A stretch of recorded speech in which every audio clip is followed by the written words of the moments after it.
여러분, 득템력이라고 하는 단어를 아십니까? 득템은 원래 게임에서 쓰이는 단어입니다. 게임에서 원하는 아이템을 얻었을 때 얻을 득자와 아이템의 템자를 합쳐서 득템이라고 합니다. 그런데 이제 이 득템이라고 하는 단어가 쇼핑을 대체하는 표현으로 쓰이고 있습니다. 2022년 트렌드 레포트에서는 득템력을 하나의 트렌드로 꼽았습니다. 요즘 사람들이 내가 다른 사람들과 다르다는 것을 손쉽게 입증하는 방법이 있는데 그것이 바로 득템력이라는 것입니다. 득템력은 희소성이 있는 물건이나 경험을 얻는 능력입니다. 그래서 한정판 물건이 나오면 사람들은 그것을 얻기 위해서 새벽부터 백화점 앞에 텐트를 친다고 합니다. 그래서 얻어낸 물건을 통해서 내가 다른 사람들과 구별될 수 있다고 생각하는 것이죠. 헤겔은 이런 말을 했습니다. 인간은 기본적으로 인정을 추구하는 존재이며 인정 욕구는 자연적 욕구만큼이나 강렬하고 중요하다. 사람들은 외부로부터 자신의 가치를 찾고 인정받으려고 하는 경향이 있습니다. 그래서 남들이 가지지 못하는 희소한 물건을 내가 가지게 되면 남들보다는 나의 가치가 우월하게 된다고 생각합니다. 그런데 오늘 103편의 시인은 지금 외부에서 얻어내는 득템력에 대해서 말하고 있지 않습니다. 오히려 자신의 영혼에 주목합니다. 그리고 자기 속에 있는 것들에게 명령하고 자신의 영혼을 설득시킵니다. 내 영혼아 여호와를 송축하라. 내 속에 있는 것들아 다 그의 거룩한 이름을 송축하라. 여러분, 그리스도인들은 어떤 사람들입니까? 외부로부터 무엇인가를 득템하기 위해 노력하는 사람들이 아닙니다.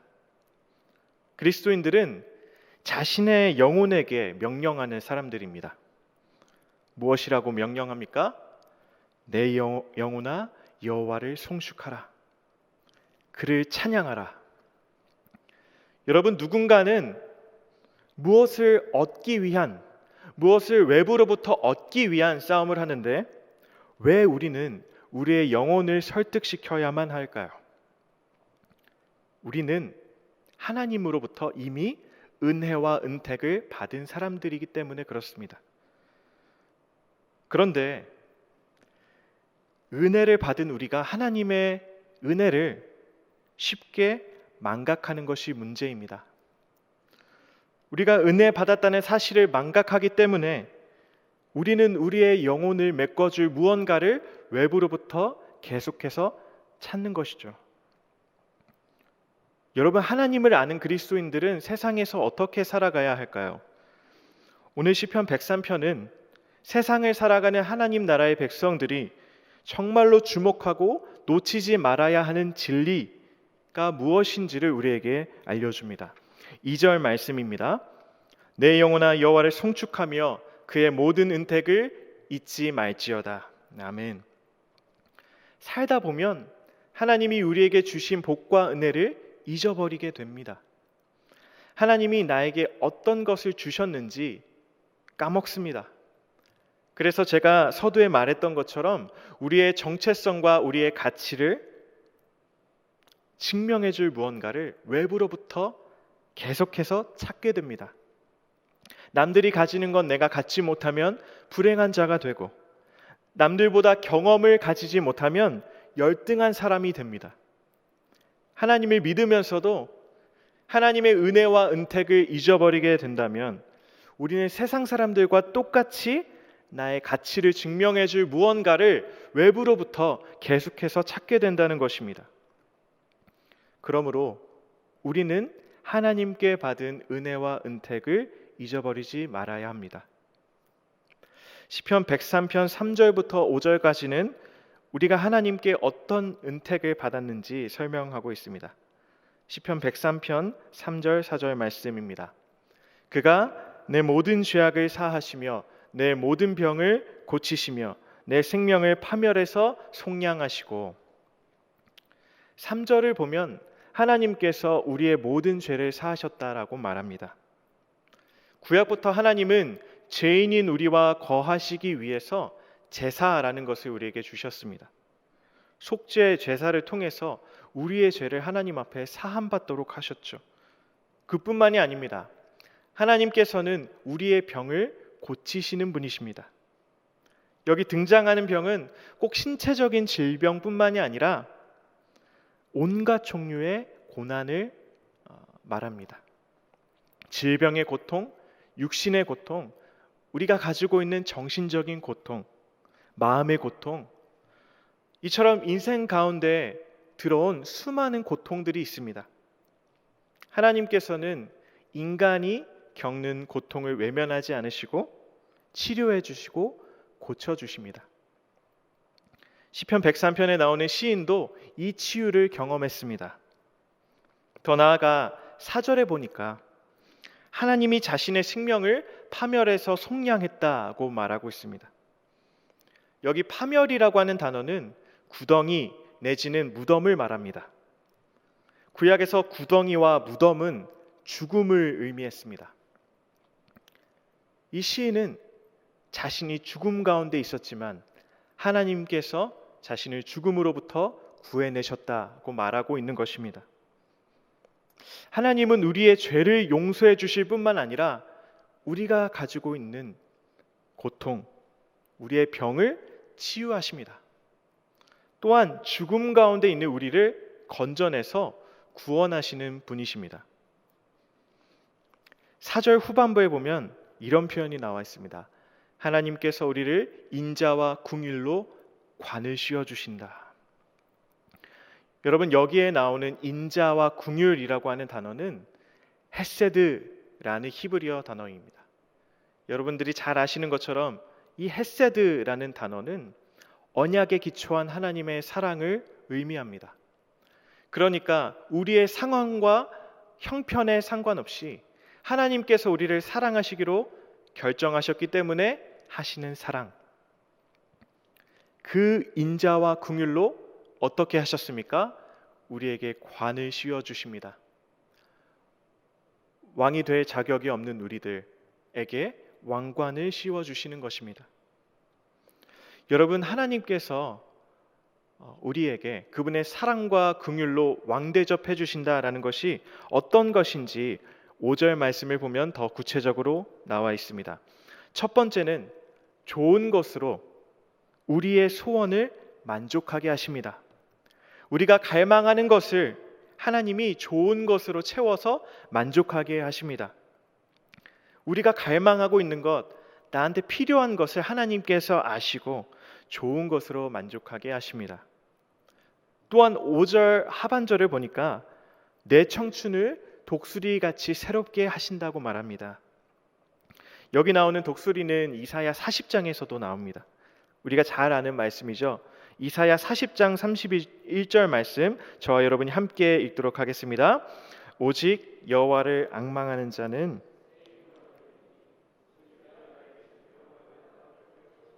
아멘. 독수리는 낡은 깃털을 대체하고 새로운 깃털로 자신의 날개를 새롭게 단장하여서 나는 습성이 있다고 합니다. 독수리의 이러한 특징은 자신은 힘이 없고 연약하지만 하나님 앞에서 새 힘을 얻어서 살아가는 성도를 표현하고 있습니다. 우리의 젊음은 세월이 지나서 사그라들 수밖에 없지만 하나님은 우리로 하여금 독수리처럼 매 순간 힘을 얻어서 살아갈 수 있도록 하시는 분이십니다. 하나님은 좋은 것으로 우리를 만족시켜 주시는 분일 뿐만이 아니라 힘이 없고 유한한 우리가 매일의 삶 가운데서 독수리처럼 새 힘을 얻어서 능력 있게 살아가게 하시는 분이라는 것입니다. 3절부터 5절까지는 하나님께서 우리에게 주신 은택이 무엇인지 설명해 줍니다. 그것은 우리를 죽음으로부터 살려내는 은택이었고 성도의 갈망이 채워져서 매일매일 새 힘을 얻어서 살아갈 수 있는 능력을 주시는 은택입니다. 3절부터 5절까지를 히브리어 원문으로 보면 다 분사로 나와 있습니다. 이것을 살려서 제가 새롭게 번역해 보겠습니다. 하나님은 너의 모든 죄를 용서하시는 분이시다. 너의 모든 질병을 치료하시는 분, 너의 생명을 무덤으로부터 구원하시는 분, 헤세드와 긍휼로 관시워 주시는 분, 너의 갈망을 좋은 것으로 만족시키는 분이시다. 하나님이 바로 이런 분이라고 말씀하십니다. 하나님은 우리의 죄를 사하시며 우리의 병을 고치시고 궁극적으로는 영원한 죽음으로부터 우리를 구원해 내시는 분이십니다.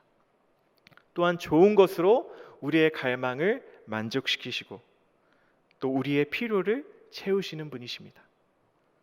성도는 연약하여서 매번 쓰러질 수밖에 없지만 하나님께서는 성도가 독수리처럼 매일매일 새 힘을 얻어서 살아갈 수 있게 하십니다. 여러분, 이 사실을 믿으십니까? 그런데 이러한 하나님께서 내 삶 속에서 역사하시지 않는다면 어떻게 될까요? 사실 우리가 하나님은 이런 분이시다라고 아는 것보다 더 중요한 것은 이런 성품을 가지신 하나님을 경험하는 것입니다.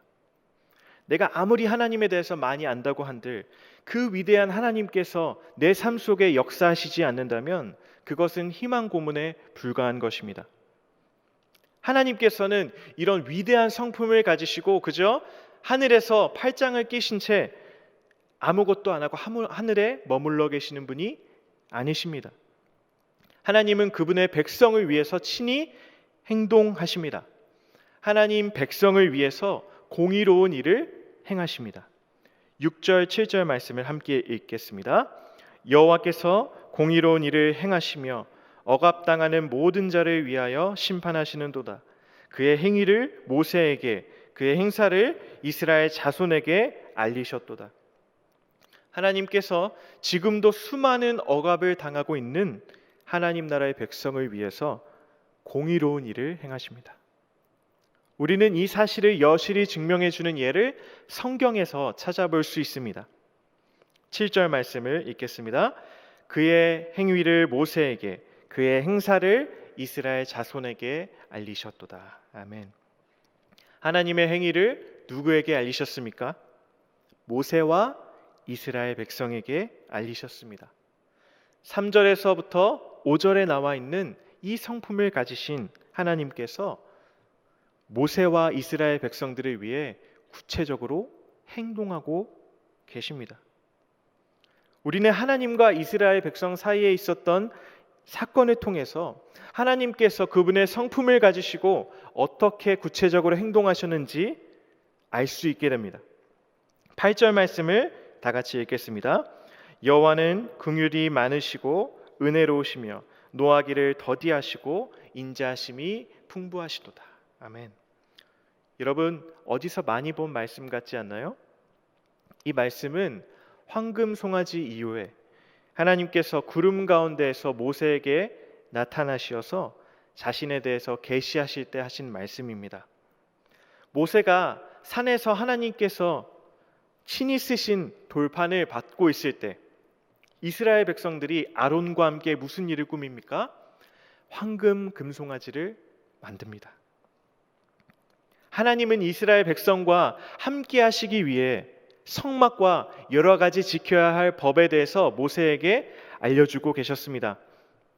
하나님은 이스라엘 백성과 함께 하시기 위해서 계획을 하고 계셨지만 이스라엘 백성들은 바로 그 순간에 황금 송아지, 우상을 만듭니다.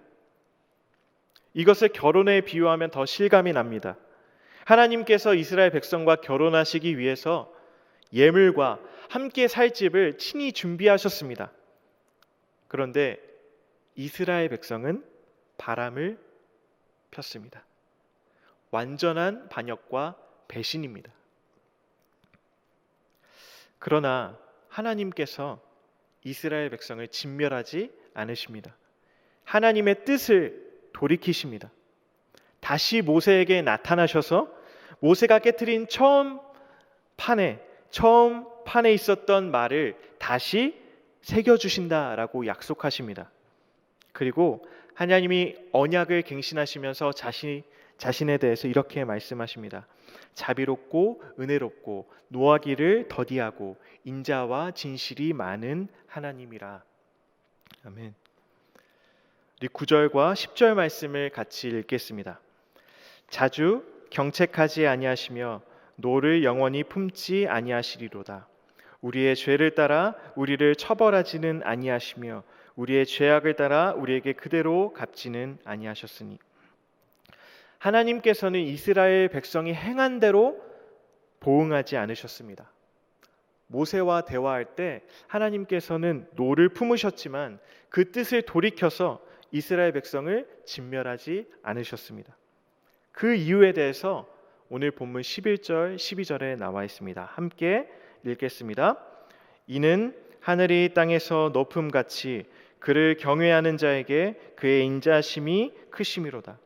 동이 서에서 먼 것 같이 우리의 죄가를 우리에게서 멀리 옮기셨으며 아버지가 자식을 긍휼히 여김같이 여호와께서는 자기를 경외하는 자를 긍휼히 여기시나니.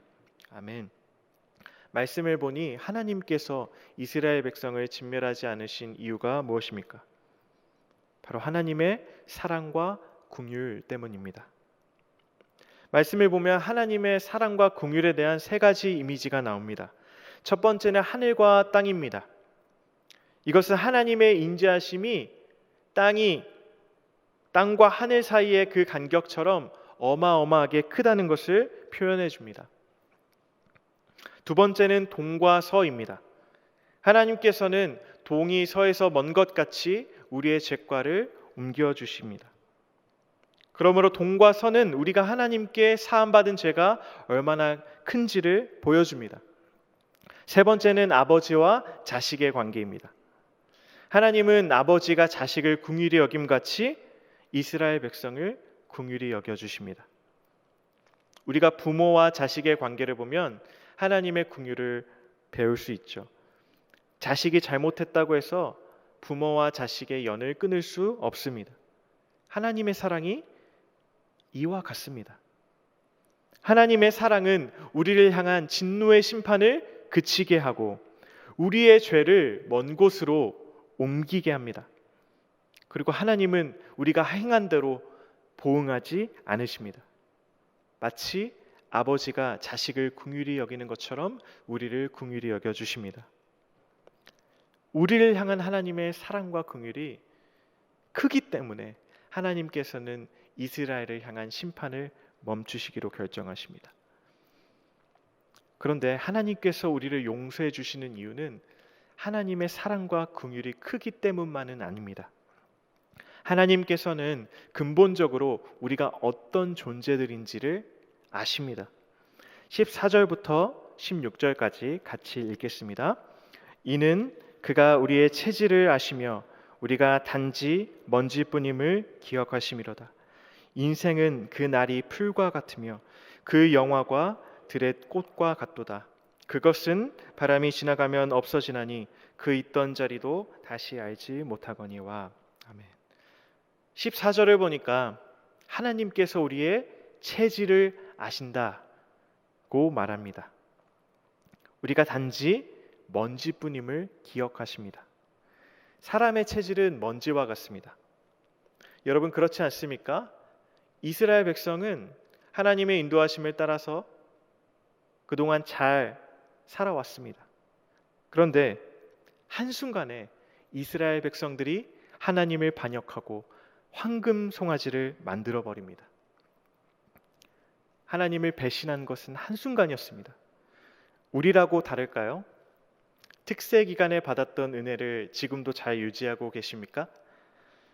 아마도 우리는 우리의 결단과 각오가 무색할 만큼 끊임없이 이스라엘 백성들처럼 하나님을 반역합니다. 상황에 따라서 우리의 믿음이 너무나도 잘 흔들립니다.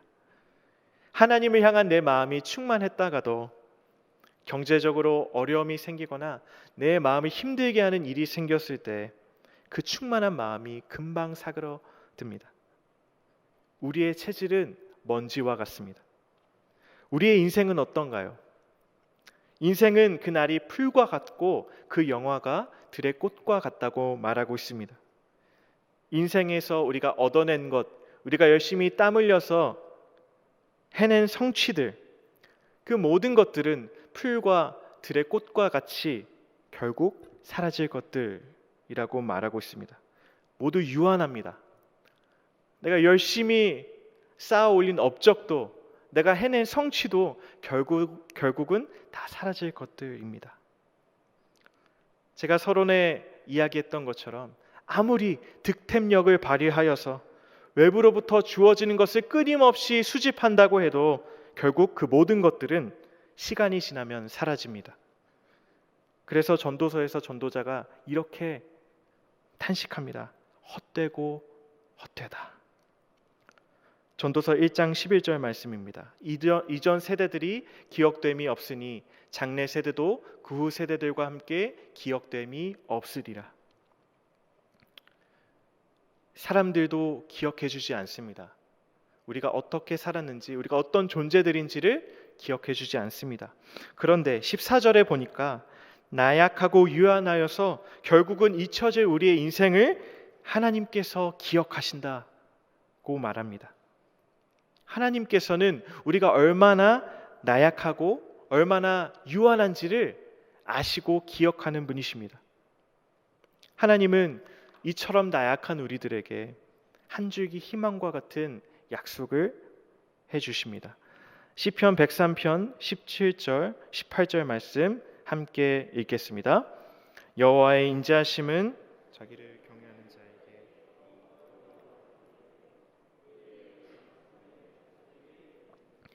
곧 그의 언약을 지키고 그의 법도를 기억하여 행하는 자에게로다. 먼지처럼 덧없고 풀과 들의 꽃과 같이 사라질 인생을 사는 우리들에게 말씀하십니다. 여호와의 인자하심은 자기를 경외하는 자에게 영원부터 영원까지 이르신다. 유한한 인생을 사는 우리가 영원을 누리게 될 것이라고 약속하십니다. 그렇다면 여기 17절에 나와 있는 하나님을 경외한다는 것이 어떤 의미일까요? 유의 깊게 오늘 본문 말씀을 살펴보면 반복되는 표현이 있습니다. 그것은 하나님을 경외한다 라는 표현인데, 이 표현이 11절과 13절과 17절에 반복이 되어 나오고 있습니다. 11절 말씀, 이는 하늘이 땅에서 높음같이 그를 경외하는 자에게 그의 인자하심이 크심이로다. 13절, 아버지가 자식을 긍휼히 여김같이 여호와께서는 자기를 경외하는 자를 긍휼히 여기시나니. 17절, 여호와의 인자하심은 자기를 경외하는 자에게 영원부터 영원까지 이르며 그의 이는 자손의 자손에게 이르리니. 이 반복되는 말씀을 종합해 보면 하나님을 경외한다는 것은 무엇입니까? 하나님을 경외하는 자는 반역과 죄로 인해 하나님과의 어마어마한 격차가 생긴 우리가 말할 수 없는 하나님의 사랑과 긍휼을 받았다는 것을 기억하는 자입니다. 다시 한번 말씀드리겠습니다. 하나님을 경외하는 자는 반역과 죄로 인해 하나님과의 어마어마한 간격이 생긴 우리가 말할 수 없는 하나님의 사랑과 긍휼을 받았다는 것을 기억하는 자. 먼지와 같고 유한한 인생을 사는 우리가 하나님의 사랑과 긍휼을 지금도 받고 있구나, 이것을 기억하는 자라는 것입니다. 하나님께서 그 사람에게 하나님의 인자하심을 영원부터 영원까지 베풀어 주신다고 약속하십니다. 18절에 그의 언약을 지키고 그의 법도를 기억하며 행하는 자가 바로 그런 사람입니다. 나와 하나님 사이에 있는 이 어마어마한 격차를 하나님의 사랑과 긍휼로 채워주셨다, 이것을 알고 기억하는 사람이 하나님을 경외하는 사람입니다. 오늘 저와 여러분이 하나님을 경외하는 자들이 되기를 소원합니다. 하나님이 이 사람들에게 하나님의 인자하심을 영원부터 영원까지 이르게 하신다고 약속하십니다. 하나님의 사랑은 유한한 우리와는 다릅니다. 영원합니다. 하나님의 사랑은 시공간을 초월합니다. 하나님을 경외하는 자, 즉 하나님의 사랑과 긍휼이 오늘도 나를 향해 있다는 것을 기억하며 굳게 붙드는 자에게 하나님께서 어떤 변화를 약속하시는지 오늘 말씀을 통해서 살펴보기를 원합니다. 시인은 1절에 자신의 영혼에게 명령하고 있습니다. 내 영혼아 여호와를 송축하라. 내 속에 있는 것들아 여호와를 송축하라. 이제 시인은 20절에 보니까 능력이 있어 하나님의 말씀을 행하며 그의 말씀의 소리를 듣는 천사들에게도 명령하고 있습니다. 여호와를 송축하라. 그리고 마지막으로 이렇게 명령하고 있습니다. 우리 다 같이 22절의 말씀 읽겠습니다. 여호와의 지으심을 받고 그가 다스리시는 모든 곳에 있는 너희여 여호와를 송축하라. 내 영혼아 여호와를 송축하라. 시인의 명령이 자기 자신으로부터 천사들 그리고 모든 피조 세계에 이르기까지 점차적으로 확장되고 있습니다. 나 하나 설득하기 어려웠던 사람입니다. 그 사람이 어마어마한 하나님의 사랑과 긍휼을 경험하게 되자 하나님의 말씀을 수행하는 천사들에게도 명령하고 있습니다. 그리고 궁극적으로 하나님이 다스리시는 모든 곳에 있는 존재를 향해서 선포하고 있습니다. 여호와를 송축하라. 여러분, 시인이 하나님의 사랑과 긍휼을 묵상하다 보니 하나님의 통치가 닿지 않는 곳이 없었다는 것을, 이 위대한 진리를 깨닫게 되는 것입니다. 하나님을 경외하는 자, 그 사람은 내 속에서 발견하는 하나님이 아니라 하나님의 통치 안에 있는 자신을 발견하게 되는 것입니다. 내가 이 사랑과 긍휼이 많으신 하나님의 다스림, 하나님의 통치를 지금도 여전히 받고 있구나 라고 하는 이 어마어마한 진리를 발견하게 되는 것입니다. 나의 인생 전체가 사랑과 긍휼이 많으신 하나님 속에 있구나, 이것을 깨닫게 되는 것입니다. 오늘 말씀을 마무리하겠습니다. 여러분, 그러므로 우리는 이 세상에서 어떻게 살아가야 할까요? 우리는 자기가 찬양받을 만하다고 주장하는 수많은 존재들, 수많은 우상들을 마주하게 됩니다. 그때 우리는 그 우상들을 단호히 거절하고 내 영혼의 찬양의 대상은 오직 여호와 한 분뿐이다라는 것을 기억해야 합니다. 그리고 기억할 뿐만 아니라 내 스스로에게, 내 영혼에게 명령해야 합니다. 내 영혼아 오직 여호와를 송축할지어다. 나의 영혼을 설득시켜야 하는 것입니다. 우리가 어떻게 이 어려운 싸움, 이 어려운 일을 해낼 수 있을까요? 우리는 그렇게 할 수 있습니다. 이것이 어떻게 가능합니까? 우리를 위해서 아낌없이 사랑과 자비를 탕진하시는 탕부 하나님이 계시다는 것을 기억해야 합니다. 오늘 말씀을 묵상하면서 팀 켈러 목사님이 말씀하신 이 탕부 하나님이라고 하는 개념이 계속해서 제 마음속에 생각이 났습니다. 탕부 하나님은 어떤 분이십니까? 여러분, 탕자 이야기는 아시죠? 아버지께 받은 재물을 탕진한 자식을 일컬어 우리는 탕자라고 합니다. 그런데 팀 켈러 목사님이 다른 관점으로 하나님을 쳐다봤습니다. 탕부 하나님은 오늘도 하나님을 반역하고 하나님께 불순종하는 우리들을 위해서 사랑과 긍휼을 탕진하시는 분이시다. 탕부 하나님은 왕관을 쓸 자격이 없는 우리들에게 사랑과 자비로 관씌어 주시는 분이십니다. 탕부 하나님은 하나님의 은택을 잊어버리기 쉬운 우리에게, 엄청난 반역으로 하나님 마음을 아프게 한 우리들에게, 먼지와 같은 체질을 가진 우리들에게 하나님의 인자와 긍휼로 관을 씌워주시는 하나님이십니다. 왕대접 받을 가치가, 자격이 없는 우리들을 위해서 왕대접해 주시는 하나님, 이 하나님이 우리가 믿는 탕부 하나님이십니다. 우리는 이 하나님과 우리 사이에 있는 어마어마한 간격을 뚫고 들어와서 그분의 사랑과 긍휼로 관을 씌워주시는 하나님을 볼 때 하나님을 경외할 수 있습니다. 아니, 하나님을 경외할 수밖에 없습니다. 신약 시대를 사는 우리들은 이 하나님의 사랑과 긍휼이 예수 그리스도를 통해 확증되었다는 것을 알고 믿고 살아가는 사람들입니다. 로마서 5장 8절의 말씀, 저와 여러분이 한 목소리로 읽겠습니다. 우리가 아직 죄인 되었을 때에 그리스도께서 우리를 위하여 죽으심으로 하나님께서 우리에 대한 자기의 사랑을 확증하셨느니라. 아멘.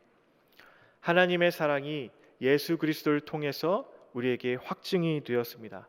여러분, 이 로마서 말씀을 보시면 앞에 계속해서 반복이 되는 표현이 있습니다. 우리가 아직 연약할 때에, 우리가 아직 죄인 되었을 때에, 우리가 원수 되었을 때에 하나님께서 우리를 향한 하나님의 사랑을 확증하셨다. 여러분, 하나님의 사랑은 우리의 상태와 상관없이 여전히 우리를 향해 있습니다. 그리고 그 사랑과 긍휼은 예수 그리스도를 통해서 저와 여러분에게 이미 확증되었다는 사실을 굳게 붙들고 믿으시기를 축복합니다. 그때 우리가 이 사실을 붙들고 우리의 영혼을 설득시킵시다. 내 영혼아, 여호와를 송축하라. 우리는 더 이상 외부로부터 주어지는 것, 득템력, 사람들이 그렇게 원하는 것, 그것을 갖추지 않아도 행복할 수 있습니다. 왜요? 우리 내면에 이미 우리를 위해서 사랑과 긍휼을 탕진하시는 하나님을 향한 확신이 있기 때문에. 그러므로 우리는 더 이상 구걸하지 않아도 됩니다. 그러므로 우리는 더 이상 외부로부터 주어지는 것이 없다고 하여도 내 속에서 샘물과 같이 솟아나는 그 진리, 그것이 있기 때문에 그 사실로 인해 기뻐할 수 있습니다. 능력 있게 살아갈 수 있는 것입니다. 오늘 저와 여러분이 우리를 위해서 아낌없이 사랑과 긍휼을 탕진하시는 탕부 하나님을 만나시기를 주님의 이름으로 축복합니다. 아멘.